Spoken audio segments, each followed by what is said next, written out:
All right, y'all, it's time to grill this shill. I see a lot of people falling for this psychological operation.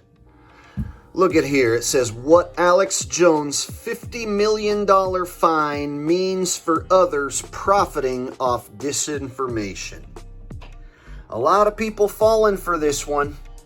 People saying, Jake, you would say that Sandy Hook is real if they were suing you for $150 million.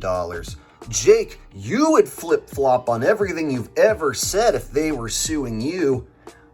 Bullshit.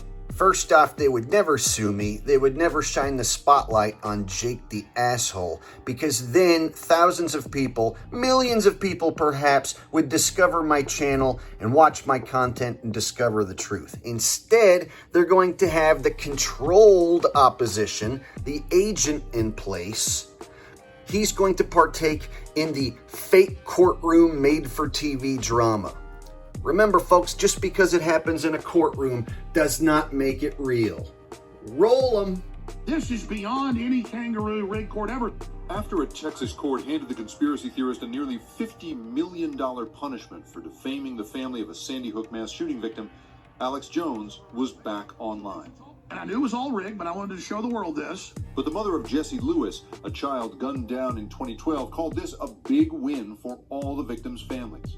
I know that you have endured pain, just like I have over the past 10 years, and this is a huge victory for all of you. Jones must now pay an enormous sum to just the first of several plaintiffs suing him for profiting off saying their children's murders were a hoax. Okay, and if you believe that, then you're fucking retarded. And a lot of people out there, Jake, Alex Jones woke me up to the truth. I don't think he's a shill. I just think that he has to backtrack to cover his own ass because he's being sued. This is fake courtroom drama made for television. This is the world stage. He's a character on the world stage. He's not actually paying multiple millions of dollars to the parents of fake dead children. Let me tell you what. He doesn't have that money to give them, I would bet you. And the parents are not actually getting that money. So basically, it's a fake shooting, which results in a fake conspiracy theorist having to fake pay some fake parents of some fake dead kids. And if you go back and try and verify whether or not Jones has actually paid these people off, you're never going to be able to do that.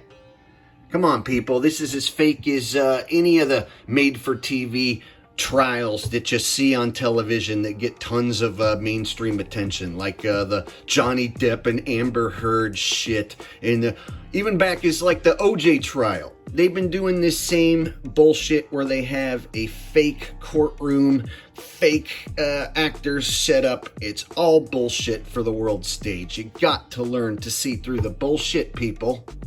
They would never actually do this to a real conspiracy theorist. The defamation judgment, a possible warning to conspiracy theorists like him. I think it sets a precedent against a specific type of misinformation, the type of misinformation that moves from the general into a concrete accusation against a real individual. Here's the deal. If this bitch says that her kid dies, and I say I don't think your kid is dead, and I think you're a liar, that doesn't mean that I have to pay you money. That's ridiculous. There's something called freedom of speech. I'm allowed to have my opinion even if you don't like it.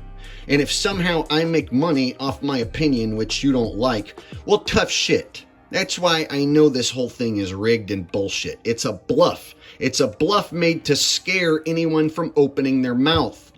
So even if you don't have a platform, even if you don't make YouTube videos, even if you're not on social media running your mouth, they want to scare you into thinking that if you were to even open your mouth to your friends or family about this, that somehow you might be able to get in trouble.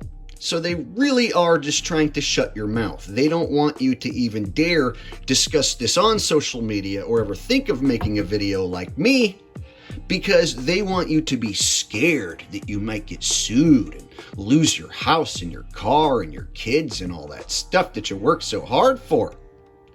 So they have this whole fake shit set up. It tricks the sheeple at home who believe in these shootings into thinking that these crazy conspiracy theorists online are getting what they deserve. And at the same time, it's a bluff to those who believe that this court shit is real but support Alex Jones. So there's people who support Alex Jones and they think he's a legitimate truther, and they look at this as him actually really being sued in a real courtroom, and that he's taking back his word and backpedaling because he's being sued. And so Alex Jones fans are giving him a pass. And so this is a bluff to any of his supporters, saying that's right, if you open your mouth, you can be sued and you can lose all your money. But some say misinformation profiteers are already learning from Jones's legal trouble by shifting to more abstract topics. They're trying to make you afraid of things like the apocalypse or, critical race theory or these much larger concepts, because a concept cannot sue you. Still, in a country where there are big questions over what people can say and make money saying online, the Jones case could be a pivotal legal moment. All it takes is one jury in one courthouse in America to make a sweeping verdict like this that might actually change human behavior. You mean do away with free speech? Right? What they're really trying to do is do away with free speech, and they want to scare the shit out of you from opening your mouth in the first place. That's how they do away with free speech, right?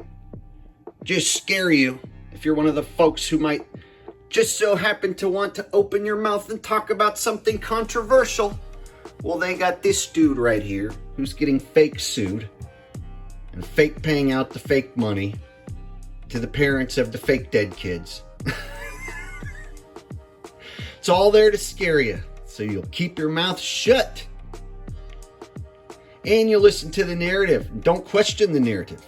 Questioning the narrative will basically be looked at as illegal. Asking a question about the narrative that's critical is not allowed. You might get sued, lose your house, and your car, and your kids, and all that shit that you work so hard for. So you better just keep your stupid mouth shut, right? Never question the narrative. I hope you guys wake up and see through this bullshit. The free speech is going out the window, and this is how it is going to go. This is where the legislation's going to come from. There's bullshit trials like this. Have a good day, folks.